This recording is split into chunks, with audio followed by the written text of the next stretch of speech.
welcome back. I think I'm gonna go ahead and go caving now, get some more items, get things done. How deep is this hole? That's fairly deep. Double jump. Woo.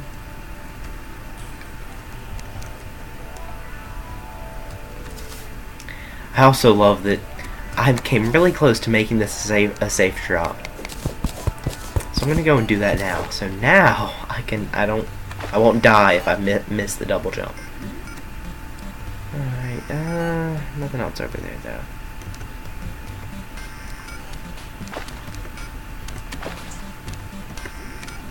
Let's see.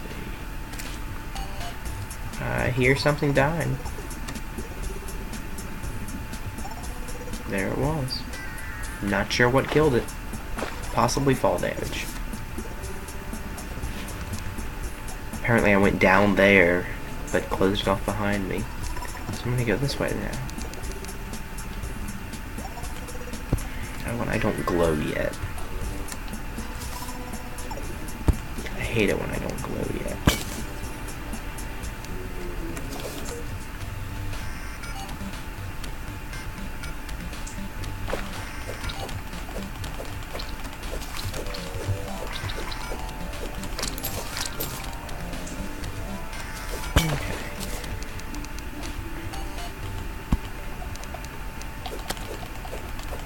I'm also getting interested again in going back and trying to find some of the old D&D videos I recorded and listening to them again, because I'm missing the games, because the two games that I actually was recording from were, I think, the best two games I've ever been in, and they happened at the same time, which seems kind of unfortunate that it wasn't spread out more. But I've actually been kind of bummed out on D&D since then, because none of the games I've tried to play since then, first of all, they keep falling through and, you know, not actually playing long. But I haven't liked any of the characters I've made as much. I haven't liked the games themselves, and just I don't know, I just haven't had as much fun since those two games. And I think they just kind of spoiled me. I think they were so good that I got bummed out on more, you know, more regular games, I guess is not a great way of saying it, but the only thing that comes to mind.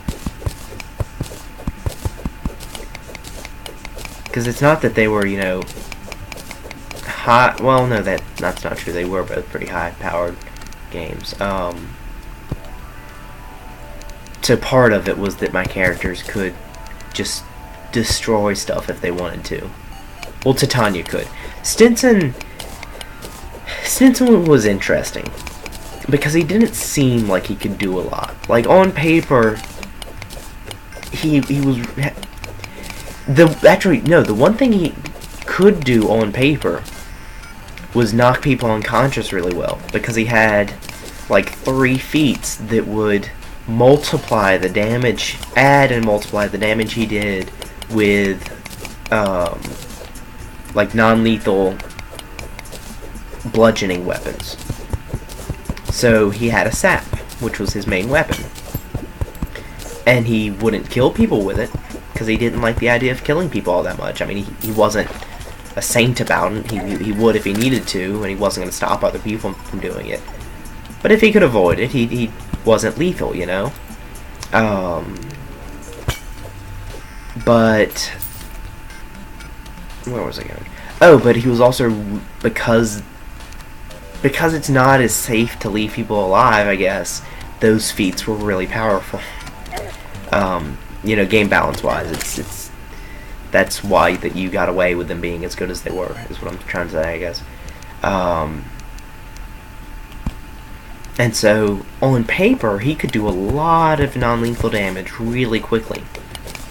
It was because he was a rogue and you had to get the backstab bonus, but with the stealth that he had, that wouldn't be that hard to do at least once.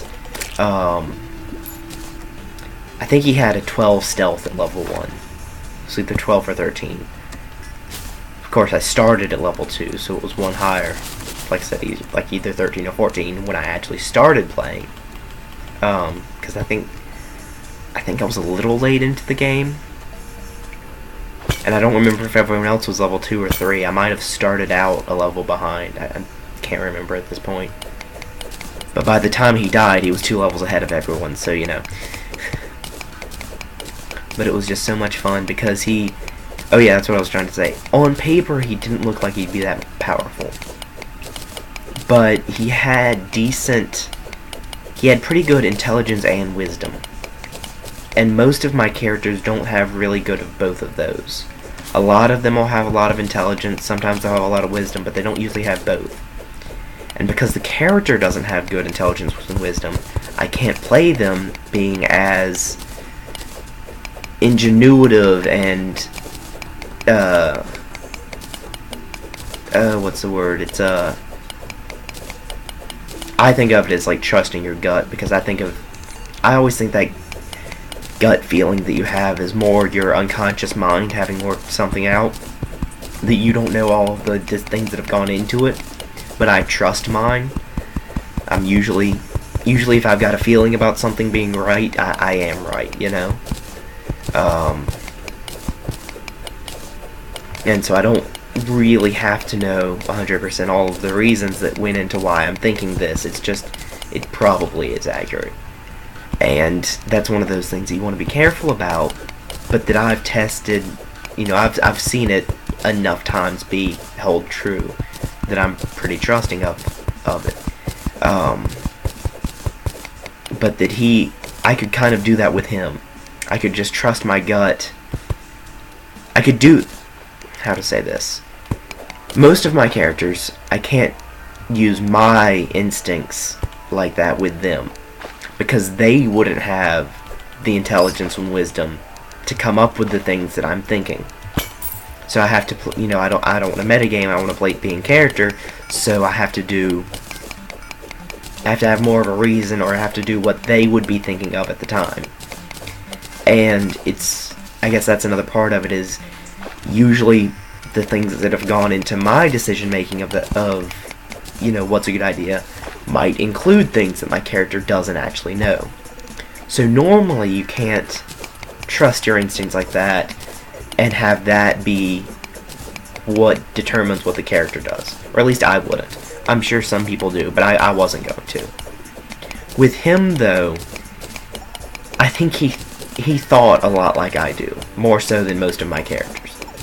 And so he acted very happy-go-lucky, he acted very jolly and helpful and all, which isn't like me. But underneath it all, he was very calculating, very aware, way more so than it seemed like he was. And because of all that, I was able to plan things with him. I was able to make spur-of-the-moment decisions that worked out really well. And of course, there were still things like when I was trying to find an antidote for this reef that the DM had come up with that poisoned you, but then let you breathe underwater if you survived the poison. And I had found out about that, and we were going to a place that was underwater, so I was looking through town for an alchemist to find an antidote to the poison that would still let you have the effect of breathing underwater. And I walked into this guy and described, you know, what I was looking for. And as soon as the DM started speaking as the alchemist, I knew he was hosing me. I knew he was taking me for a ride. He was not actually going to give me anything helpful. Stinson, however, had a 2 in sense motive and knew nothing of this. So that was one of those times that it wasn't, you know, what I knew. I couldn't go with what I knew because he just didn't know that. But when it came to strategy, when it came to knowing if it was okay to stay and fight or if you really needed to run away right now, he was very on top of things. And because he knew his own limits so well, and I knew his limits so well, he was an incredibly effective character. Because like me, he was a showman as well.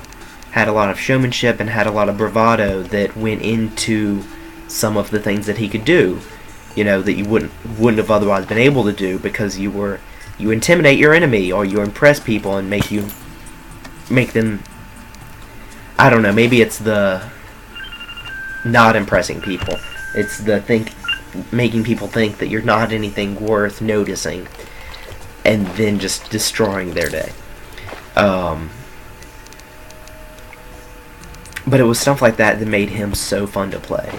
Was that he could go into a situation that it really looked like he had no chance with, but that I knew he'd be able to handle. Or at least figured he had good chances of handling. You know, it's never a certainty, but... and that was the 10-minute mark again, so I am going to go and cut here. See you back next time.